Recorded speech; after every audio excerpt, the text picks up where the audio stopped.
Joe Biden dropping more hints on a potential 2024 run. That was Helix, by the way.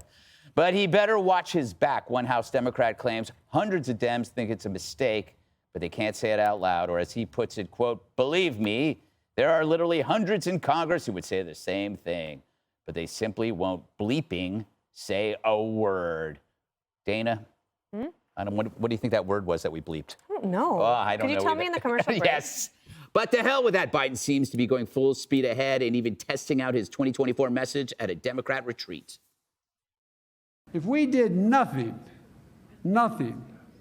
but implement what we've already passed and let the people know who did it for them, we win. But we're way beyond that. It's not just about winning. The MAGA Republicans are not going to get on board for most of these things. But that leaves a lot of Republicans that are still left. No. By the way, watch. I predict watch. Watch what happens. Republicans can help make a significant majority in some of these things. All it's missing is the little banjo. Him sitting on the bridge, playing the banjo. Believe me. Yes. For fans of Deliverance. Jesse, we went through a lot of rumor mongering under the Trump administration. Like people always say, there's a tantrum in the West Wing. This hundreds of people in the Congress. Do you believe it? I don't understand it, so I'm going to identify as a Democrat. Okay. And here I go. My leader won more votes in the history of the United States. So they say. He got the Rust Belt, and not only that, he got Arizona and he got Georgia. And then he kept the Senate in the midterms. He signed a few big ticket bills, and he beat the guy on the Republican side that's supposed to be the front runner for the next election. So you got that going for you with some decent jobs numbers and low unemployment. So if he doesn't run, on the other hand, you have no bench. You have Pete, you have Kamala, and you have a pathetic bench. And what are you going to do then? You're going to primary Joe Biden and just pick your scab on national TV? Oh, my God. So if I just run with the guy, give me the old white male and just run it again, right? But it looks like the corporate media is bored of the guy. The corporate media knows Joe doesn't rate, Joe doesn't leak, Joe doesn't do interviews. Well, he doesn't leak information. He doesn't leak information. Thank you for clarifying. No Democrat would say that. There's no glamour in the White House, and he's bad for business. So they're trying to move him out. And then you have my family, Democrats, and no thrills are going down anyone's legs there. He's the Trump slayer. That's it. So people are trying to, he said he was going to be a placeholder. People are trying to hold him to that promise, and it's starting to get a little awkward. Dana, this is interesting. It seems like there's a game of chicken going on between the Democrats and the Republicans, and they're both driving cars they're not crazy about. Yeah, internally, right. It's like Biden this is the longest tease that I've seen in my lifetime. And what's happening is there is a power vacuum, and when there's a vacuum, it creates chaos.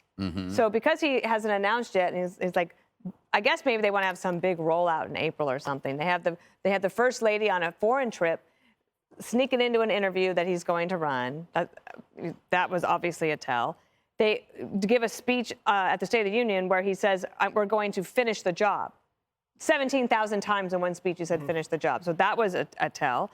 As soon as President Biden says he's running again, then all of this will end. But I think they probably have a pretty high tolerance for pain at the White House to just sit there and be like, wow, Kamala gets smacked in the face every day by another Democrat. And now you have that Democrat from Minnesota. He was actually on the record. You have to admire that because very few of them are willing to do it. What do you think, Judge? I mean, they're still 2 years away.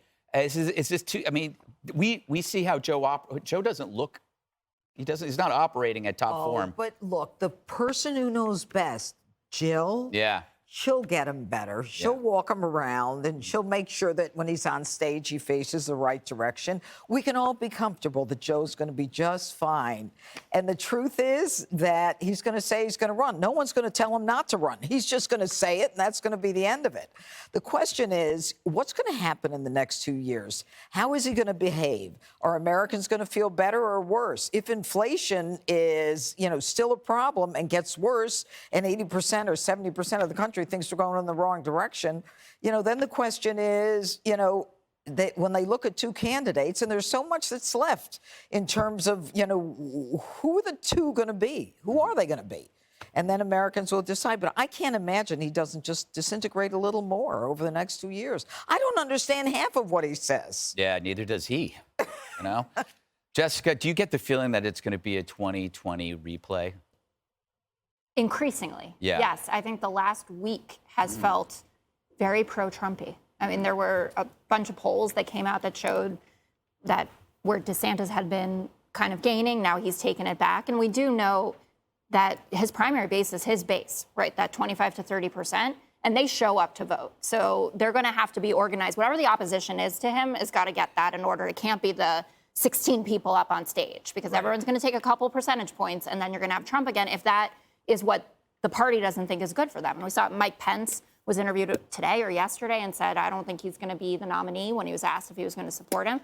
So I don't know, but it does feel increasingly reduxy at this point. I think, Jesse, you played a decent Democrat. I think it was my influence. I heard a lot of my own scripture repeated there. But I do think in terms of what the chattering is behind his back, it has nothing to do with the policies or the content of the presidency. It's an age concern. Just that you're going to have someone, if he wins a second term, is finishing at 86 years old.